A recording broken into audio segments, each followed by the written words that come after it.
So from kind of the structure of what we've been talking about here, it should become clear that the right thing to talk about if you want to do counting is log C.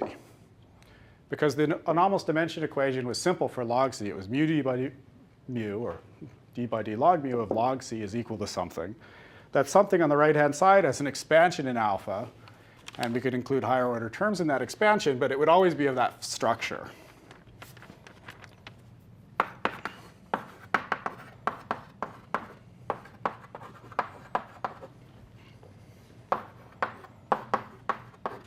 So to talk about what terms we're summing, we can write the following schematic equation for different orders. So if we have alpha s to the k log to the k plus 1, which is this series I've just denoted, we'll call that leading log. And if we had some higher order term, like alpha s to the k log to the k, then that would be next leading log.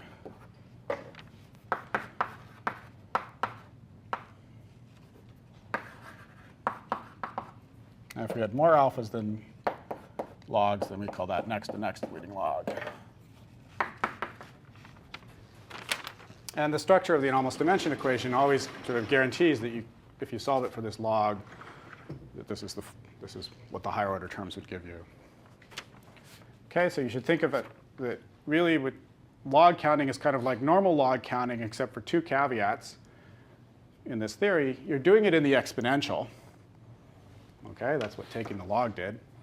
And you sort of start out with one extra log, one more log than you're used to. But after that, it's kind of normal, because I'm summing here alpha times log, and I just increment for each alpha an extra log, and that's all the running coupling effects. When I go to next to the leading log, there'll, of course, be running coupling effects too, and other things that are causing this series. But it's down from this one because it doesn't have that enhanced log. And then this one is down again because it's got, again, one less log. Okay, so this is the kind of terms that you could sum by having higher order corrections in the anomalous dimensions. And for example, this cusp anomalous dimension is known at 3 loop orders. So certainly next leading log is well within the realm of things that people talk about. So let's ask that question. What coefficients, if we were to carry out this one loop calculation and we were to do higher loops, what coefficients do we need to compute?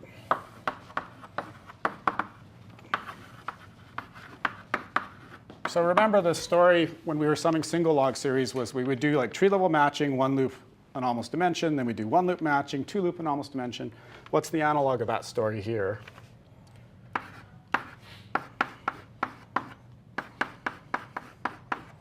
So let's make a little table.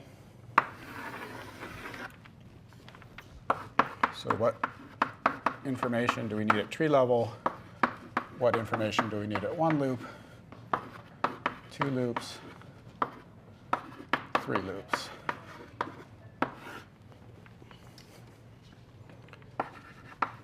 So for leading log, what we did is we put in tree level matching. And at one loop, we only actually took the information that came from the coefficient of the 1 over epsilon squared, which is the cusp anomalous dimension. Didn't need anything here. If you go to one higher order, it turns out that this is the story. To get this series,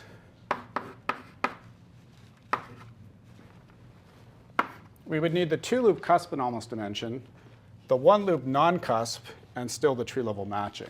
So this next to leading log coefficient, this 5 CF, that's this 1 over epsilon. In our example, this was the 5 CF. And only when you get to next leading log, then the matching is 1 loop. You have the 2-loop regular anomalous dimension, and then the 1 over epsilon squared cusp anomalous dimension from 3 loop. So it's kind of like it's the usual story, but we have a kind of an enhanced, because of the double logarithms, we have an enhanced thing that we can talk about here, where we're not talking about the regular anomalous dimension, but this cusp anomalous dimension. Okay, so this is the information that you would need to go to higher orders. And this cusp anomalous dimension is actually a universal thing. So you can, given that it's been calculated, you can use it. And you don't have to recalculate it every time.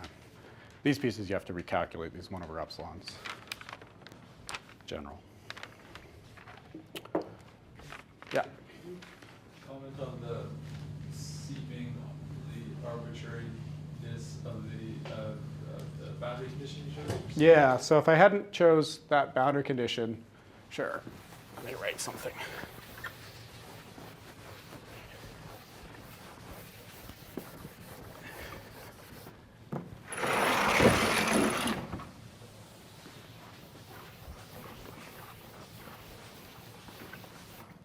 So the way that you could think about the RG is as follows, that you have C, and really what the RG is doing is determining some U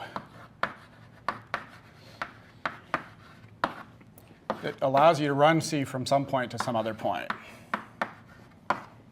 like that.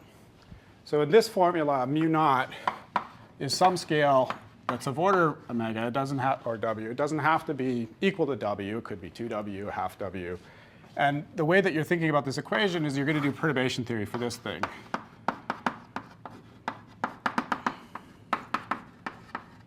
And then in that perturbation theory, you'll have alpha, and you'll have like log squared of mu naught over W.